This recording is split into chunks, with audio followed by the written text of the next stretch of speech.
y2 minus y1 जो आप लोगों ने अपॉन x2 माइनस x1। तो अगर हम इस चीज को x, तो वो भी तो सही होगा, चेंज इन x। तो हम लोग यहाँ पे डेल्टा y डेल्टा x लिख रहे हैं, और एक्चुअली में डिफरेंशिएशन भी वही दिखाता है जो हम लोग यहाँ पे dy बाई dx लिख रहे हैं। तो हम डेल्टा y बाई डेल्टा, जब हम डिफरेंशिएशन कर रहे हो तो dy बाई dx भी लिख सकते हैं, जहाँ पे d आपका डेल्टा नहीं दिखा रहा है, d इज डिफरेंशिएशन, लेकिन वो भी आपका रेट ऑफ चेंज की ही बात कर रहा है। ठीक है, तो आप डेल्टा दिखाते हैं तो भी आप रेट ऑफ चेंज की बात कर रहे हैं, और जब आप डी दिखाते हैं तो भी आप रेट ऑफ चेंज की बात कर रहे हैं। लेकिन आप हर डेल्टा को, यानी delta Y by delta X को हमेशा D Y by D X लिख पाए, जरूरी नहीं है। क्यों? हमेशा D Y by D X हम नहीं लिख सकते। D Y by D X आपका जो चेंज है वो केवल कौन सा चेंज दिखाता है? वो आपका केवल कॉन्टिन्यूअस चेंज कैप्चर करता है, और ये आपका डिस्क्रीट चेंज है। अब डिस्क्रीट और कॉन्टिन्यूअस चेंज में हम लोग क्या समझने की कोशिश, दोनों भी एक तरह के चेंज है, ठीक है, रेट ऑफ चेंज ही हम कैप्चर कर रहे हैं। बट कॉन्टिन्यूअस और डिस्क्रीट में फर्क क्या है? आप लोगों ने जब फर्स्ट ईयर में स्टैटिस्टिक्स पढ़ा हो, तो आप लोगों ने जब आप लोग टैली मार्क्स वाला टेबल बनाते हैं, इंटरवल्स लिखते हैं, तो आप लोगों ने दो तरह की सीरीज पढ़ी होंगी। जैसे मान लीजिए 0 to 5, 6 to 10, 11 to 15, 16 to 20, एक ऐसी हो सकती है, और दूसरी अगर हम इसी को दूसरे वे में लिखें तो ऐसा हो सकता है 0 to 5, 5 to 10, 10 to 15, 15 to 20 and so on. आप लोग ने दोनों लिख ली है सीरीज इस तरह की, जब आप लोग इंटरवल्स,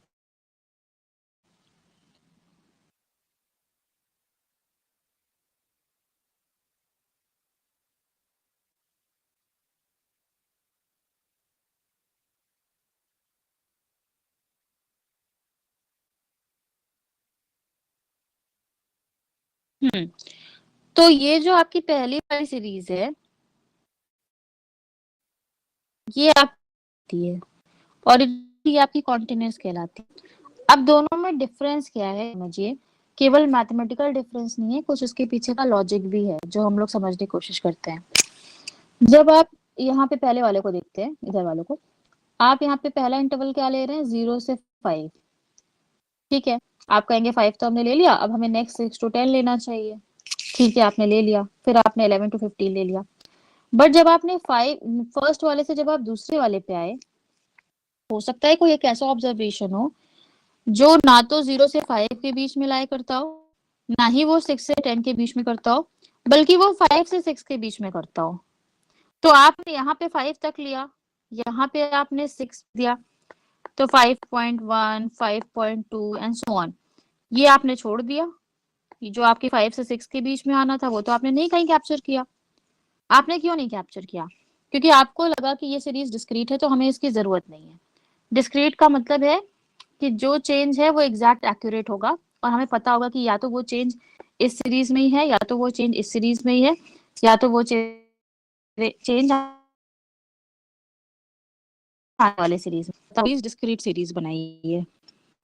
बट अगर आपका डेटा सेट ऐसा नहीं है कि आपका डिस्क्रीट हो सीरीज, बल्कि ऐसा चेंज है जो कि कॉन्टिन्यूअस है, तो फिर आप इस तरह की सीरीज नहीं ले सकते, आपको इस तरह की सीरीज लेनी होगी। कर रहे हैं, लेकिन बाद कुछ हो रहा है और 6 के बीच में होता, तो आप इसलिए 5 के बाद 5 ले रहे हैं, 6 नहीं ले रहे हैं। आप 5 जो आपने छोड़ा है वहीं से स्टार्ट कर रहे हैं, 5 to 10 कर रहे हैं। आपने छोड़ा है तो आप 10 से ही स्टार्ट कर रहे हैं, 10 to 15। तो दोनों में ये तो मैथमेटिकल मीनिंग हो गई कि हाँ ये मतलब होता है। वैसे अगर हम आपसे कहें कि क्या मतलब होता है डिस्क्रीट और कॉन्टिन्यूअस चेंजेस का, तो उसका क्या मतलब होता है? वो एक डिफरेंट एनालिसिस है। कोई बताएगा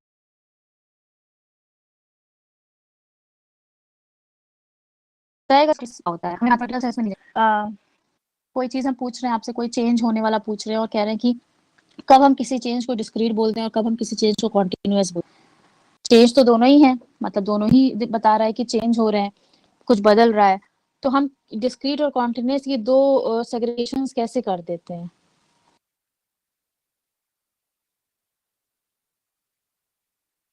आप लोगों ने ये सीरीज बनाई होगी, कभी पढ़ा होगा, तो उसके पीछे का कुछ लॉजिक पढ़ा होगा ना आप लोगों ने। अगर हम आपसे बस एक जनरल पूछते हैं कि दोनों सीरीज या सीरीज भी छोड़ दीजिए, बस डिस्क्रीट और कॉन्टिन्यूअस होता क्या है, डिस्क्रीट और कॉन्टिन्यूअस?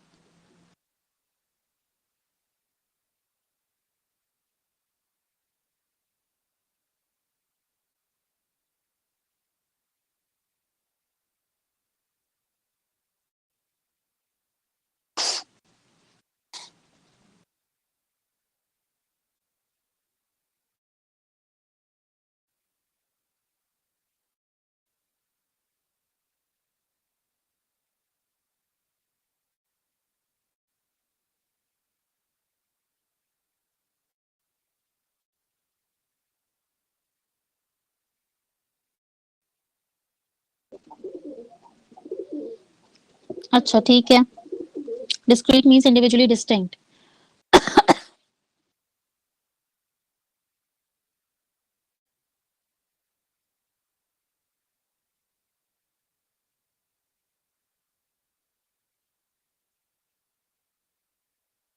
पर अगर हम ये कह रहे हैं कि हम एक चेन की बात कर रहे हैं और वो चेंज डिस्क्रीट भी हो सकता है, कॉन्टिन्यूअस भी हो सकता है, तो हम क्या समझने की कोशिश कर रहे हैं?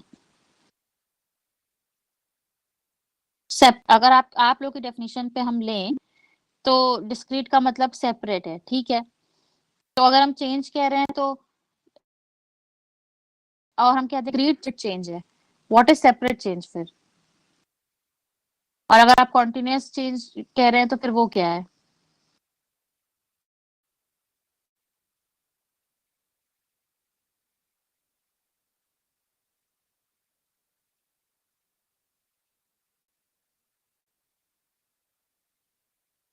जो हर ग्रुप में फॉल करेगा तो फिर वो किसी ग्रुप का भी कैसे होगा?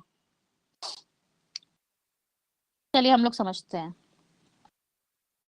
मान लीजिए कि आप लोग हम एक किसी क्लासरूम में हैं, हम लोग उसमें बैठे हैं, हम लोग कुछ बात करते हैं कि हम आपसे पूछते हैं। हाँ Satyam, continuous change means that happens without stopping. आप लोग की डेफिनेशन सही है, उस चीज को हम लोग अपने लेकर आते हैं जो हम लोग यहाँ पे सीरीज की बात कर रहे थे, और हम तब उसको मीनिंग समझाते हैं कि एक्चुअली में डिस्क्रीट और कॉन्टिन्यूअस चेंज की बात कर रहे होते हैं तो दोनों में एक्चुअल डिफरेंस क्या है। हमने कह दिया कि ठीक है, ये वाली जो पहली वाली सीरीज है दिस इज डिस्क्रीट और ये कॉन्टिन्यूअस है।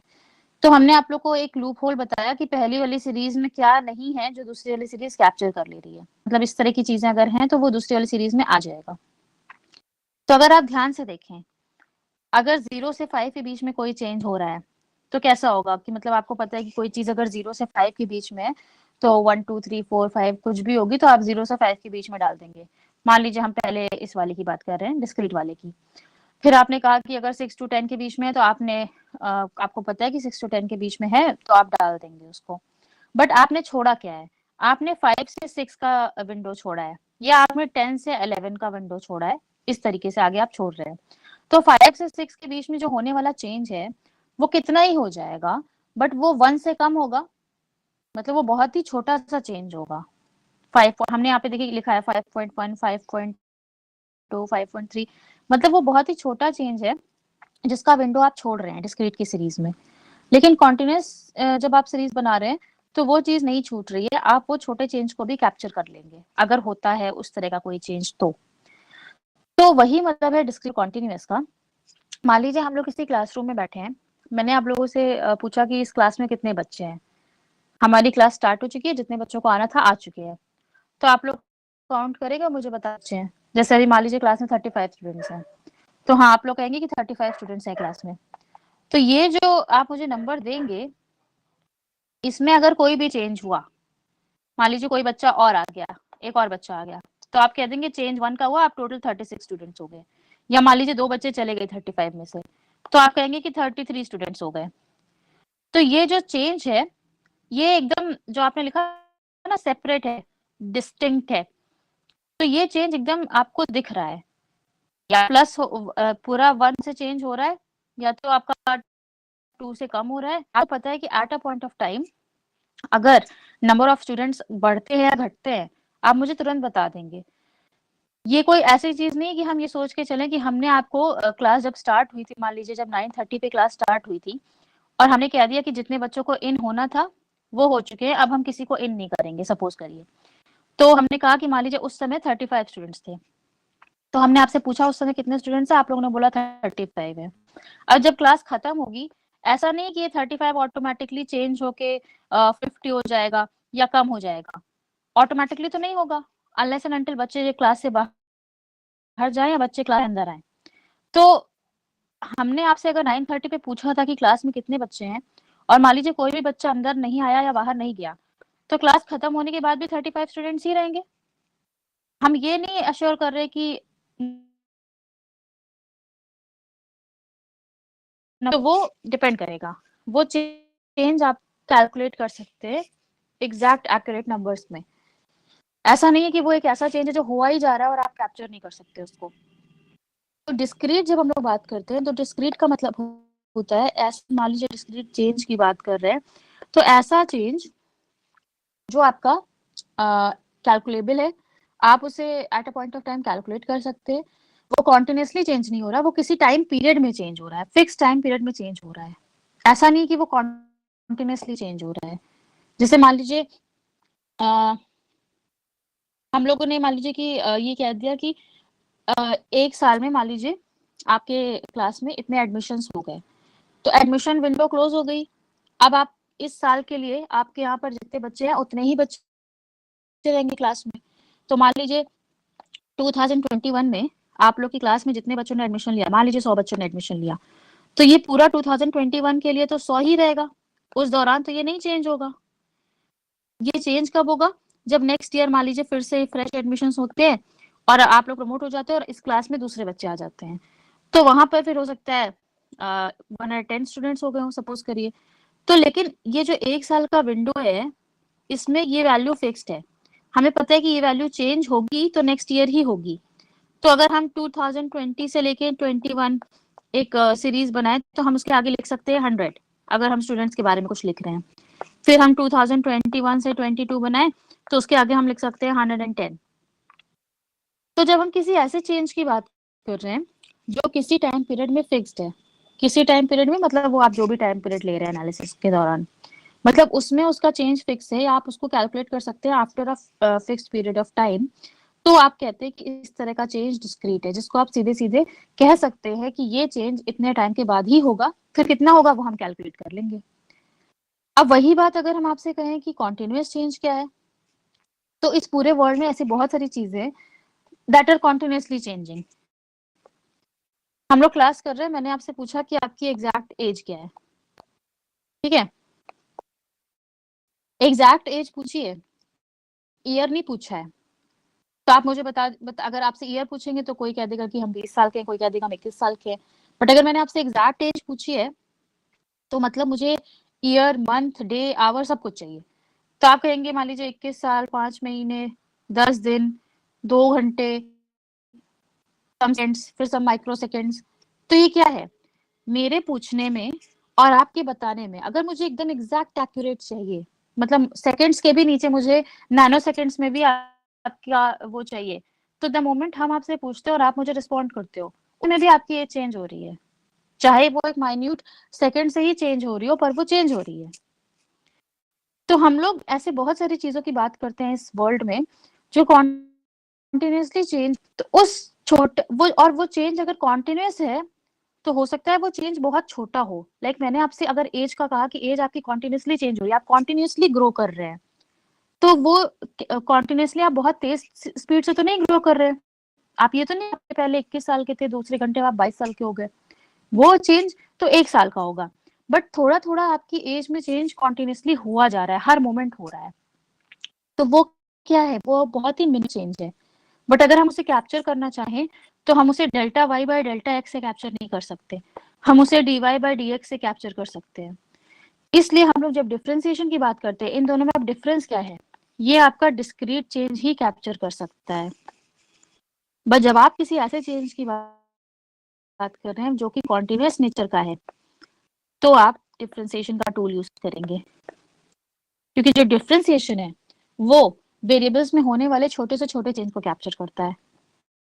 ठीक है, इनफाइनाइट जो है कोई चेंज हो रहा है, इन्फिनिटेसिमल चेंज होता है जो बहुत ही छोटा सा चेंज होता है, वो भी आपका डिफरेंशिएशन की टेक्निक कैप्चर करती है। So differentiation is not just a process कि वो रेट ऑफ चेंज को कैप्चर करे, वो एक ऐसा प्रोसेस है जो छोटे से छोटा जो चेंज होगा उसको भी कैप्चर कर सकता है। हमेशा आपका कॉन्टिन्यूअस चेंज छोटा हो ये जरूरी नहीं है। हमने आप लोग को एक एग्जांपल दिया, आप लोग अपने दिमाग में और भी एग्जांपल्स अज्यूम कर सकते हैं जो कि हो सकता है कॉन्टिन्यूअसली चेंज हो रहे हो, बट वो अलग बातें हैं। जैसे मान लीजिए कभी आप लोग कोई मान लीजिए यूट्यूब पे कोई वीडियो देख रहे हैं, ठीक है, और वो वीडियो ट्रेंड कर रहा है सपोज करिए, तो आपने द मोमेंट जब आपने वीडियो स्टार्ट किया था देखना, तो आपने देखा कि अच्छा इस वीडियो के इतने व्यूज हो गए, तो आपने मान लीजिए अपने किसी फ्रेंड को बताया कि इसके तो इस वीडियो के तो इतने व्यूज हैं। जब आपके फ्रेंड ने जब तक खोल के देखा उसके व्यूज बढ़ चुके होंगे, तो क्या हो सकता है क्योंकि वो वीडियो ट्रेंड कर रहा है तो बहुत सारे लोग देख रहे होंगे, तो वो व्यूज कॉन्टिन्यूसली इंक्रीज कर रहे हैं, और एक बार में बहुत सारा ज्यादा लोग उसको व्यू कर रहे हैं, तो आपके बताने में और दूसरे वाले के देखने में ही उसके व्यूज बहुत ज्यादा बढ़ चुके होंगे मे बी। तो this is also a continuous change, और बहुत जल्दी जल्दी हो रहा है, तो आप उसको कैप्चर नहीं कर सकते, आपको कोई टेक्निक अडॉप्ट करनी पड़ेगी कैप्चर करने के लिए। तो मतलब समझिए डिफरेंशिएशन की जब हम लोग बात करते हैं तो वो सिर्फ चेंज नहीं कैप्चर कर रहा, वो कॉन्टिन्यूस चेंज कैप्चर कर रहा है। इसलिए मैंने आप लोग को ये दोनों सीरीज यहाँ पर डिस्कस किया था कि दोनों में डिफरेंस क्या है, आप समझ लीजिए आप लोग। हम लोग जब लिखते हैं कि डिस्क्रीट सीरीज है या कॉन्टिन्यूस सीरीज है, तो बस लिखने के लिए नहीं लिखते हैं। सीरीज कहाँ से बनाते हैं, आपको कोई डेटा सेट दिया होता है, आप उसमें से वो सीरीज बनाते हैं, ठीक है। तो वो डेटा सेट किसी नेचर का होता है, हाइट वेट एज कुछ होता है जो आपको दिया होता है क्वेश्चन में, और आप उसके हिसाब से वो रेंज बनाते हैं इंटरवल्स की। तो आप लोग पीछे का लॉजिक लगाते हैं कि आपको कब डिस्क्रीट सीरीज की जरूरत है और आपको कब कॉन्टिन्यूस सीरीज की जरूरत है, एंड अकॉर्डिंगली आप जो है सीरीज को बनाते हैं। तो उसके पीछे का लॉजिक है, आप लोग समझिए कि कॉन्टिन्यूस चेंज क्या होता है और डिस्क्रीट चेंज क्या होता है, और हम क्यों कहते हैं कि कॉन्टिन्यूस चेंज जो होता है वो यूजुअली बहुत छोटा चेंज भी होगा, क्योंकि वो कॉन्टिन्यूसली हो रहा है। तो ऐसा नहीं कि कॉन्टिन्यूसली हमेशा बहुत तेज स्पीड से चेंज हो रहा होगा। जैसे हम लोग कहते हैं कि टाइम के साथ चीजें बदल रही हैं, चीजें बदल जाती है और हमें पता नहीं चलता है। क्यों नहीं पता चलता, क्योंकि वो बहुत धीरे धीरे बदल रही हैं। आप कहते हैं कि सामने देखते देखते कोई पर्सन, आपके घर का कोई बच्चा बहुत बड़ा हो गया, तो आपको क्यों नहीं पता चला कि वो कब बढ़ गया इतना, क्योंकि वो बहुत धीरे धीरे बड़ा हो रहा था। चेंज उसमें कॉन्टिन्यूसली हो रहा था बट आपको पता नहीं चला, बिकॉज वो चेंज स्लो एंड स्टडी हो रहा था। तो इस तरह के जो कॉन्टिन्यूस चेंजेस होते हैं उनको आपका जो डिफरेंशिएशन का टूल है वो कैप्चर करता है। तो हम लोग जब वेरिएबल्स में होने वाले चेंज की बात करते हैं और डिफरेंशिएशन की टेक्निक अडॉप्ट करने की बात करते हैं, तो हम लोग इस तरह के वेरिएबल्स के साथ डील कर रहे होते हैं। हम लोग बाय डिफॉल्ट ये अज्यूम करते हैं कि जो वेरिएबल्स के साथ हम डील कर रहे हैं they are continuous in nature, मतलब कि अगर उसमें छोटे से छोटा भी कोई चेंज हुआ तो डिफरेंशिएशन की टेक्निक उसको कैप्चर कर लेगी, ठीक है। अब ये है कि हम लोग ने जो डिफरेंशिएशन अभी जो हम लोग डिस्कस कर रहे हैं, मैंने आप लोग से बार बार कहा कि इसमें हम लोग सिर्फ एक इंडिपेंडेंट वेरिएबल ले रहे हैं, मान लीजिए एक्स। तो अब ये हमने फंक्शनल फॉर्म लिखा है। जब हम लोग इसको इक्वेशन फॉर्म में रिप्रेजेंट करेंगे, क्योंकि हमें फंक्शन का तो डिफरेंशिएशन करना नहीं है, हमें कोई इक्वेशन दिया होगा, तो वो इक्वेशन कैसा भी हो सकता है, लेकिन उसमें वेरिएबल सिर्फ एक होना चाहिए। मतलब कि वो इक्वेशन आपका क्यूबिक इक्वेशन हो सकता है, क्वाड्रेटिक इक्वेशन हो सकता है, या लीनियर इक्वेशन भी हो सकता है, बट उसमें आपका वेरिएबल जो है सिर्फ एक होना चाहिए। मान लीजिए आपका कोई क्यूबिक इक्वेशन है, तो हो सकता है वो ऐसा हो, cube plus 2x² plus 4x plus 10, हो सकता है ऐसा हो। लेकिन फिर उसमें देखिए राइट साइड पे आपका सिर्फ एक ही वेरिएबल है x, तो आप इसको डिफरेंशिएशन के टूल से ही सॉल्व करेंगे, यानी dy बाय dx के थ्रू ही आप इसको सॉल्व करेंगे जब आपको डिफरेंशिएशन निकालना हो। द मोमेंट अगर इसमें कोई और एक वेरिएबल आ जाता है राइट साइड पे, तो हम डिफरेंशिएशन नहीं लगाते हैं, तब हम लोग पार्शियल डिफरेंशिएशन लगाते हैं, आंशिक अवकलन लगाते हैं। वो थर्ड यूनिट में, हम लोग थर्ड यूनिट में डिस्कस करेंगे उसको, ठीक है। तो अब बात ये आती है कि डिफरेंशिएशन करते कैसे हैं। हम लोगों ने डिफरेंशिएशन का कॉन्सेप्ट तो समझ लिया, बट डिफरेंशिएशन करते कैसे हैं। एक बहुत ही डिफरेंशिएशन का जो टेक्निक है जो आप हर जगह अडॉप्ट करेंगे, वो हम आप लोगों के साथ डिस्कस करते हैं। फिर आप लोगों से कुछ इंपॉर्टेंट डेरिवेटिव्स को डिस्कस कर लेंगे, तब हम लोग आगे मूव करेंगे। मान लीजिए जो आपका ये फंक्शनल फॉर्म है y is the function of x, ये आपका कुछ इस फॉर्म में दिया है। सपोज करिए कि y is equal to 2x cube, मान लीजिए बस यही है, ठीक है। और हमें इसको डिफरेंशिएट करना है। तो आपको पता है y आपका यहाँ पर आश्रित चर है, डिपेंडेंट वेरिएबल है, और x आपका यहाँ पर इंडिपेंडेंट वेरिएबल है, स्वतंत्र चर है। आपको डिफरेंशिएशन करना है, तो आप लिखेंगे dy बाई dx, यानी कि differentiation of y with respect to x। और डिफरेंशिएशन करते कैसे हैं, जो भी आपका वेरिएबल है उसकी जो पावर है उससे ये पूरा फंक्शन मल्टीप्लाई हो जाएगा। तो 2x क्यूब है, तो वेरिएबल आपका x है और x की पावर 3 है, तो ये पूरा फंक्शन 3 से मल्टीप्लाई हो जाएगा, 3 इंटू 2x, और जो x की पावर है क्यूब, उसमें से 1 माइनस हो जाएगा, यानी आपका क्या हो जाएगा 6x स्क्वायर। तो हमेशा डिफरेंशिएशन में याद रखिए, जब भी हम लोग डिफरेंशिएशन कर रहे होते हैं, तो डिफरेंशिएशन में जो आपका वेरिएबल होता है उसकी पावर से आप क्या करेंगे, पूरे फंक्शन को मल्टीप्लाई करेंगे या पूरे उस टर्म को मल्टीप्लाई करेंगे, और जो वेरिएबल है उसकी जो भी पावर है उसमें से 1 आप माइनस कर लेंगे। जैसे यहाँ पर x की पावर 3 थी, तो हमने 3 में से 1 माइनस कर लिया, तो x की पावर 2 हो गई। अगर x की पावर 2 होती तो हम उसमें से 1 माइनस कर लेते, x की पावर 1 हो जाती। और अगर x की पावर 1 होती तो भी हम 1 माइनस कर लेते, तो x की पावर 0 हो जाती। तो x की जो भी पावर है उससे आप पूरे फंक्शन को मल्टीप्लाई भी करेंगे और x की पावर में से 1 माइनस करेंगे। ये बेसिक है डिफरेंशिएशन का, ये आपको हर जगह करना है, तो ये आपको ध्यान रहना चाहिए कि डिफरेंशिएशन करते कैसे हैं। मान लीजिए हम कुछ इसको सिंपल फॉर्म में लिख दें कि y is equal to x raise to power n, और इसको आपको डिफरेंशिएट करना है। तो आप n से पूरे फंक्शन को मल्टीप्लाई कर देंगे, n इंटू एक्स, और n जो x की पावर है n उसमें से 1 माइनस कर देंगे। तो ये का डिफरेंशिएशन है बेसिक फॉर्म में। तो हमेशा याद रखिए डिफरेंशिएशन में आप लोग क्या करते हैं, डिफरेंशिएशन में जो भी आपका टर्म है, जो भी आपका वेरिएबल है, उसकी जो पावर है उससे आप पूरे टर्म को मल्टीप्लाई करेंगे और उसकी पावर में से 1 माइनस करेंगे। ये सबसे बेसिक है। अब हम लोग इसमें आगे अलग अलग तरह के डेरिवेटिव्स डिस्कस करेंगे। तो अब जैसे मान लीजिए ये आपने आपका फंक्शन था और आपने डिफरेंस कर दिया, ये आपको जो मिला इसको हम लोग कहते हैं डेरिवेटिव है, डेरिवेटिव या जिसको अवकलज कहते हैं, ठीक है। और इस पूरे प्रोसेस को जो हमने किया ये आपका डिफरेंशिएशन है। तो डिफरेंशिएशन इज अ प्रोसेस, और जो आपने करके निकाला वो आपका डेरिवेटिव है, ठीक है। तो बेसिक आप लोग ने समझ लिया। हम लोग कुछ डेरिवेटिव्स डिस्कस करेंगे जिनको आपको याद रखना है। हम लोग आगे इसको जब यूज करेंगे क्वेश्चंस में, तो हम लोग इसका यूज करेंगे कि कैसे इसको वर्क करते हैं, ठीक है।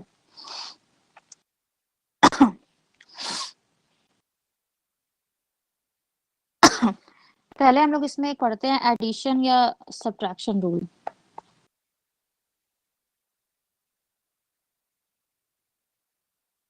जिसमें हम लोग क्या कहते हैं कि मान लीजिए आपका कोई, अब ये तो देखिए जैसे मान एक सिंगल हमने लिया था कि y is equal to 2x cube, but हो सकता है आपका जो इक्वेशन है वो ऐसा हो जैसे हमने ऊपर लिखा था।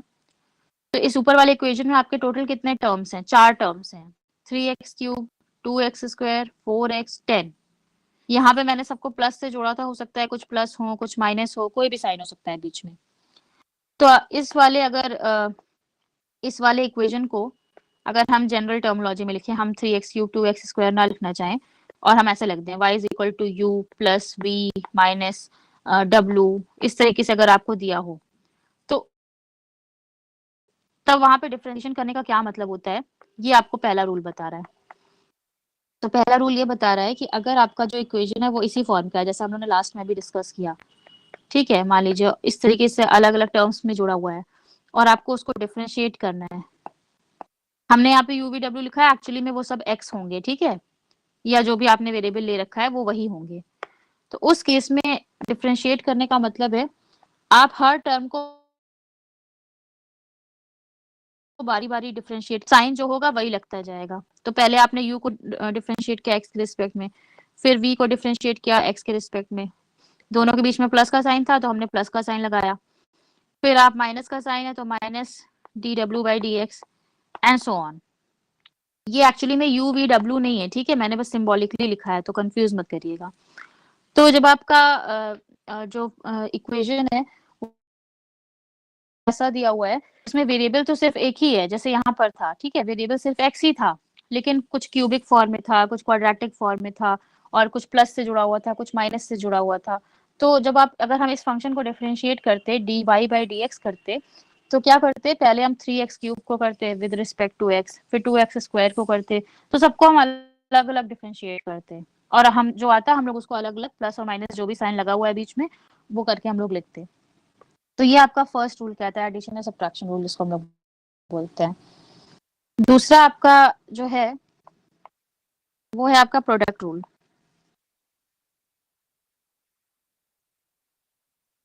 प्रोडक्ट रूल ये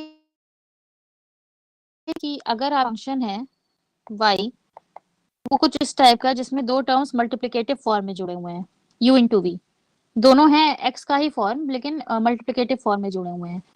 तो इसका क्या मतलब होता है, जब आप यहाँ पर y का डिफरेंशिएशन करेंगे x के रिस्पेक्ट में, हम नीचे x ही क्यों लिख रहे हैं, क्योंकि ये u भी केवल सिंबॉलिक है, एक्चुअली में ये x के ही फॉर्म में होंगे। तो इसका मतलब होता है y की जगह आप u एंड v भी लिख सकते हैं विद रिस्पेक्ट टू x, क्योंकि y आपका u इंटू वी के बराबर है। तो इसका प्रोडक्ट रूल में डिफरेंशिएशन कैसे होता है, पहले आप u को एज इट इज लिख देंगे, जो भी आपका टर्म होगा u उसको एज इट इज लिख देंगे, इनटू आपका dv बाय dx यानी सेकेंड टर्म, फिर प्लस का साइन लगाएंगे, v को एज इट इज लिख देंगे और u का differentiation with respect to x। तो प्रोडक्ट रूल में क्या होता है कि जब आपके दो वेरिएबल्स ऐसे जुड़े हुए हैं कि उनके बीच में जो रिलेशन है वो मल्टीप्लिकेशन का रिलेशन है, ठीक है, तो उसमें आप क्या करेंगे, आप मल्टीप्लिकेशन के रिलेशन में सीधे से डिफरेंशिएट नहीं करेंगे, आप ये फॉलो करेंगे जिसमें आप पहले वाले टर्म को एज इट इज रख के दूसरे वाले टर्म का डिफरेंशिएशन करेंगे, मल्टीप्लाई करेंगे, उसमें प्लस करेंगे, और दूसरे वाले टर्म को एज इट इज रख के इनटू पहले वाले टर्म का डिफरेंशिएशन। तो ये आपका प्रोडक्ट रूल कहलाता है, ठीक है। थर्ड आपका है एक कोशेंट रूल। जैसे जैसे नाम है उसी हिसाब से काम भी है अंदर। कोशेंट रूल यानी हम लोग डिवीजन की बात कर रहे होंगे। तो सपोज करिए y जो आपका फंक्शन है वो फंक्शन है x का जो कि डिवीजन के फॉर्म में रिलेटेड है, u अपॉन v, जैसे मान लीजिए स्क्वायर अपॉन 2 का रिलेशन हो आपका, मतलब है वो x के ही फॉर्म में, हमने अपने यहाँ u और अपॉन v के फॉर्म में लिख दिया है। तो इसको डिफरेंशिएट करने का मतलब dy बाई dx करना है आपको, और y तो आपका u अपॉन v है, मतलब कि आप कर रहे हैं differentiation of u upon v with respect to dx। तो यहाँ पर जो क्वोशंट रूल लगता है वो क्या होता है, जो आपका न्यूमरेटर है u, सबसे पहले आप डिफरेंशिएट करेंगे विद रिस्पेक्ट टू x और उसको मल्टीप्लाई करेंगे डिनोमिनेटर से इनटू v, फिर माइनस का साइन, डिनोमिनेटर जो है आपका v उसको डिफरेंट करेंगे विद रिस्पेक्ट टू x और मल्टीप्लाई करेंगे अपने न्यूमरेटर u से, ठीक है, और इस पूरे को डिवाइड कर देंगे डिनोमिनेटर के स्क्वायर से, v स्क्वायर। ये आपका क्वोशंट रूल है। तो क्वोशंट रूल क्या कहता है कि अगर आपका जो फंक्शन है जो एक्चुअली में y is the function of x है, हो सकता है वो कुछ ऐसा हो 2x क्यूब अपॉन 3x ऐसा कुछ हो, तो आपका जहाँ पे 2x क्यूब आपका u हो जाएगा और 3x आपका v हो जाएगा। तो आप ये वाला फॉर्मूला लगाएंगे जहाँ पे आप क्या कर रहे हैं, डिनोमिनेटर का सॉरी न्यूमरेटर का पहले डिफरेंशिएशन करेंगे और इनटू आप इसको डिनोमिनेटर से मल्टीप्लाई करेंगे, then minus denominator into numerator upon जो आपका डिनोमिनेटर v है उसका होल स्क्वायर। ये आपका क्वोशंट रूल है। तो ध्यान रखिएगा जहां पर भी आपका डिवीजन से रिलेटेड फंक्शन है तो आप ये वाला क्वोशंट रूल अप्लाई कर रहे हैं। एक और इम्पोर्टेंट रूल है जो हम आप लोग के साथ डिस्कस कर रहे हैं, उसके बाद बेसिक सारे रूल खत्म है, जिसको हम लोग कहते हैं चेन रूल या फिर इसको कहते हैं function of a function rule.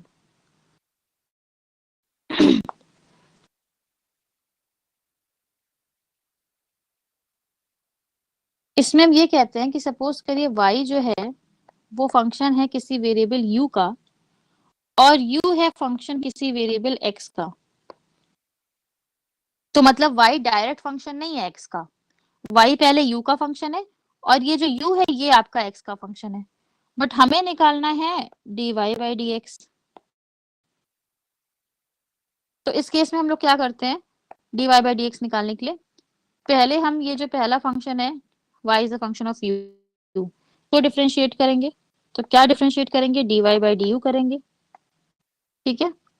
और फिर इसे मल्टीप्लाई कर देंगे दूसरे फंक्शन के डिफरेंशिएशन से, यानी du बाई dx।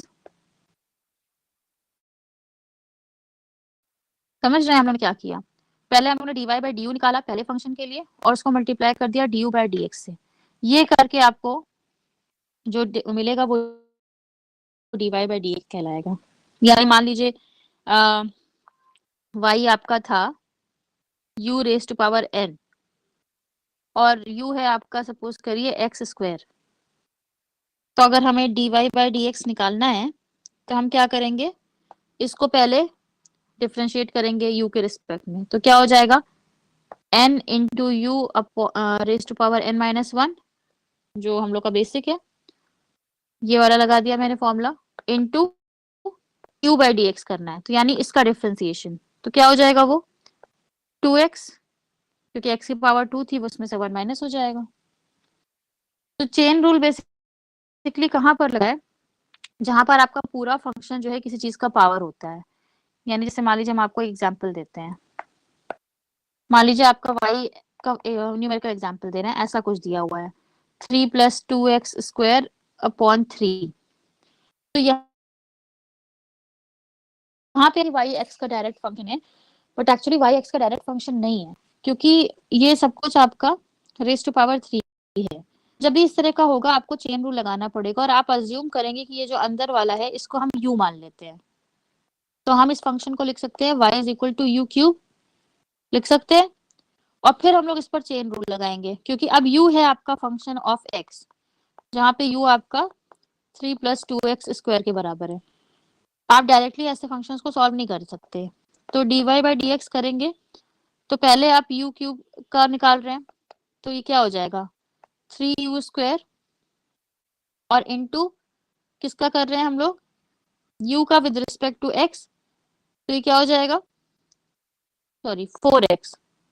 कांस्टेंट वाला जो डिफरेंशिएशन होता है जिसमें कोई वेरिएबल नहीं होता, उसका उसका डिफरेंशिएशन जीरो हो जाता है। हम लोग उसको डिस्कस करेंगे नेक्स्ट क्लास में। अभी बस इतना समझ लीजिए कि कांस्टेंट का डिफरेंशिएशन हमेशा जीरो होता है, क्योंकि कांस्टेंट में कोई चेंज नहीं होता, रेट ऑफ चेंज उसका जीरो होता है, ठीक है। तो हमें केवल इस टर्म का डिफरेंशिएशन करना है, तो ये 4x स्क्वायर हो जाएगा। तो ये क्या हो गया आपका 3u स्क्वायर इंटू 4x। अब u स्क्वायर को u को ओपन कर लीजिए, u क्या था आपका, u था आपका 3 प्लस 2x स्क्वायर, तो ये हो जाएगा 3 प्लस 2x स्क्वायर का होल स्क्वायर, क्योंकि ये u स्क्वायर था, और इंटू 4x। तो इस फंक्शन का अगर आपको x के रिस्पेक्ट में डिफरेंशिएशन करना है तो ये आएगा आपका, या फिर आप इसको लिख सकते हैं 12x 3 प्लस 2x स्क्वायर का होल स्क्वायर, ठीक है। तो चेन रूल हमेशा कहाँ लगता है, जहां पे आपको किसी फंक्शन को डिफरेंशिएट करना है किसी और के रिस्पेक्ट में, बट वो फंक्शन उसका इंडिपेंडेंट वेरिएबल का डायरेक्ट फंक्शन नहीं है। यानी कि कुछ इस टाइप का है कि पहले y is the function of something और फिर वो u जो है वो है फंक्शन x का, और हमें y को x के रिस्पेक्ट में करना है। तो हम पहले y को जिसका वो फंक्शन है उसके रिस्पेक्ट में करेंगे, और फिर जो u है वो उसको x के रिस्पेक्ट में करेंगे और दोनों को मल्टीप्लाई कर देंगे। तो हमें जो मिलेगा वो होगा आपका dy बाई dx, ठीक है। तो ये कुछ बेसिक रूल्स हैं जो हम लोग डिफरेंशिएशन में डिस्कस करते हैं, बुक्स में आप लोगों को आराम से मिल जाएंगे। आप लोग एक बार उसको देख लीजिए, थोड़ा सा जिनका नहीं था मैथमेटिक्स वो लोग भी थोड़ा सा समझने की कोशिश करिए। फिर हम लोग नेक्स्ट क्लास में डिस्कस करेंगे कुछ इंपॉर्टेंट कैसे डिफरेंस, कुछ बेसिक डिफरेंशिएशन के रूल्स, और फिर हम लोग ऑर्डर ऑफ डिफरेंशिएशन पे मूव करेंगे, ठीक है। किसी को कोई चीज पूछनी है?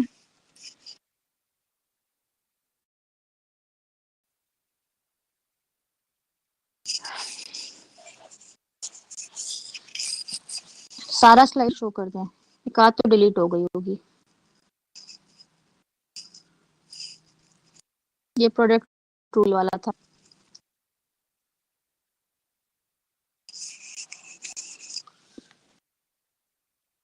ये एडिशन सब्ट्रैक्शन रूल वाला है। इसके पहले तो हम लोग वही सब डिस्कस कर रहे थे, डिफरेंशिएशन क्या होता है। नीलेश पूछना है तो आप चैट बॉक्स में पूछ लीजिए।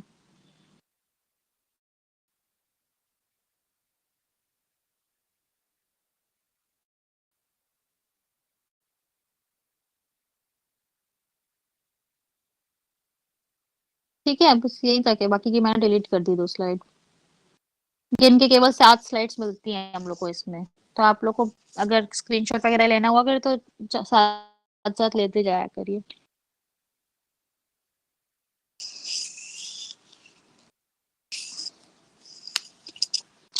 चेन रूल क्या कहता है? चेन रूल ये कहता है कि अगर आपको किसी फंक्शन को किसी और फंक्शन के रिस्पेक्ट में डिफरेंशिएट करना है, यानी कि आपको y को, जैसे मान लीजिए इस केस में हमें y को x के रिस्पेक्ट में करना था, लेकिन y आपका डायरेक्ट फंक्शन नहीं है x का, इनडायरेक्ट फंक्शन है। तो हम क्या करेंगे उस केस में, जब हमें dy बाई dx निकालना होगा, तो हम क्या करेंगे, पहले y को उसी के रिस्पेक्ट में करेंशिएट जिसका वो फंक्शन है। तो y किसका फंक्शन है? u का फंक्शन है। तो आप dy बाई डी करेंगे और उसको मल्टीप्लाई करेंगे उस फंक्शन के डिफरेंशिएशन से जिसका फंक्शन x है, जिसके लिए हमें एक्चुअली में y को करना है। तो हम u को x के रिस्पेक्ट में करेंगे, तो du बाई dx करेंगे और उसको पहले वाले से मल्टीप्लाई कर देंगे। तो ये करने पे हमें जो मिलेगा वो आपका dy बाई dx फंक्शन होगा।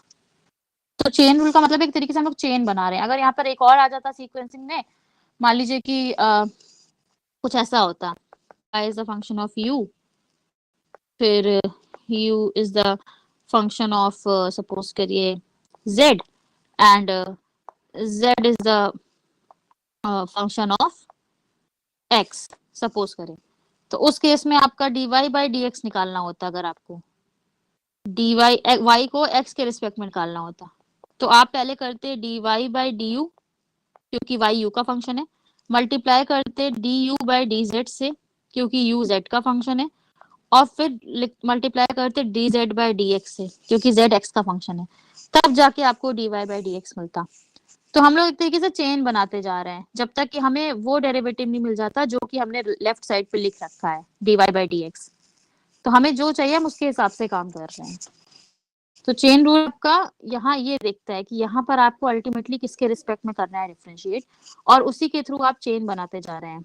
जो जिसका फंक्शन है आप उसके रिस्पेक्ट में डिफरेंशिएट करके उसको मल्टीप्लाई करते जा रहे हैं, तो इसलिए आपको dy बाई dx मिल जाएगा। पढ़िएगा इसको थोड़ा सा तो आप लोग को समझ में आएगा। नहीं, हम लोग जब क्वेश्चन सॉल्व करेंगे तो ज्यादा क्लियरली आप लोग को आएगा फिर ये समझ में।